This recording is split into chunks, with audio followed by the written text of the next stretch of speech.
Jenny Holtzclaw is working tirelessly to free a convicted serial rapist from prison. Why? It's her brother Daniel, a former cop found guilty of raping and sexually assaulting 13 women while on duty. That's the only thing Daniel has ever wanted, is people to read for themselves, learn about this case, because not only can it happen to a police officer, it can happen to anyone. Now in court papers asking for a new trial, Holtzclaw is making a stunning new claim. He says the state withheld evidence that could have exonerated him. According to the court papers, Holtzclaw quotes an investigator saying the victims were found to be liars who were looking for their piece of pie. Holtzclaw spoke exclusively to our Oklahoma City affiliate KFOR from prison. I'm very confident in my appellate lawyer, and I'm confident in my team and the supporters that I have. I'm blessed to have that. I'm pretty positive I can a retrial. Holtzclaw was accused of attacking poor African-American women from a community he patrolled. Now, the once brazen cop whose badge and gun had been stripped would have to answer to his victims and a jury of his peers. Every aspect of this trial was extreme. For 5 weeks, jurors heard every lurid detail of each alleged encounter. Sharday Hill said Holtzclaw abused her in a hospital room, where after her arrest, she was handcuffed to the bed. He was like, I'll pull down my pants and I'll out of you, but I'm on the clock.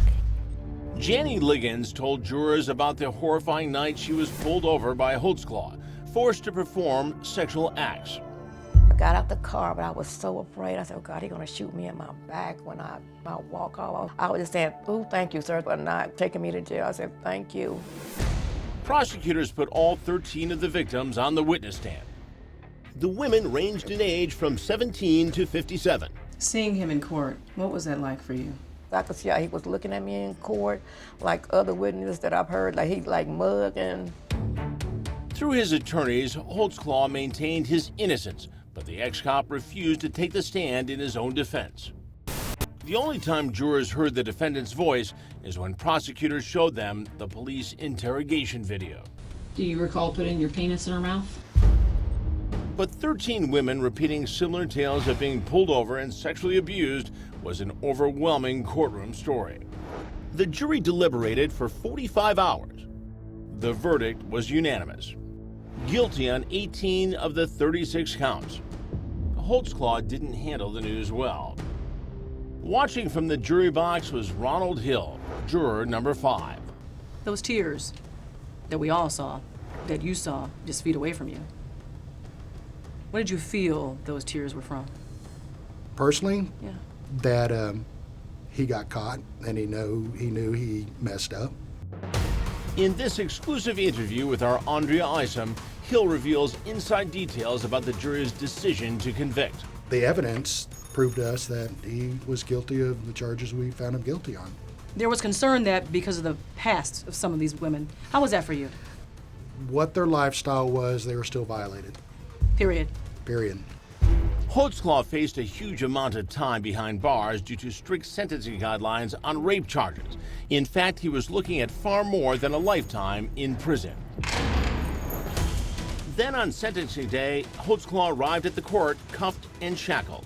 It's the biggest day of your life. What do you have to say to yourself? What do you have to say to the victims? Are you praying for a miracle inside that courtroom? Inside a hushed courtroom, the judge dropped the gavel with force. Holtzclaw would serve the maximum 263 years in prison. This time, Holtzclaw showed no emotion, seemingly resigned to his fate. What do you want to say to your victims?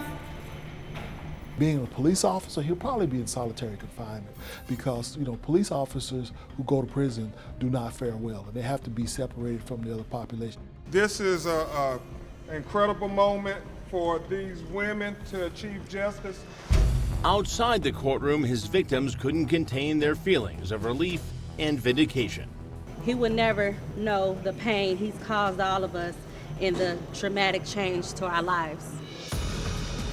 As for Jannie Liggins, the healing has begun, and she's now being hailed as a hero. Thank goodness for Jannie.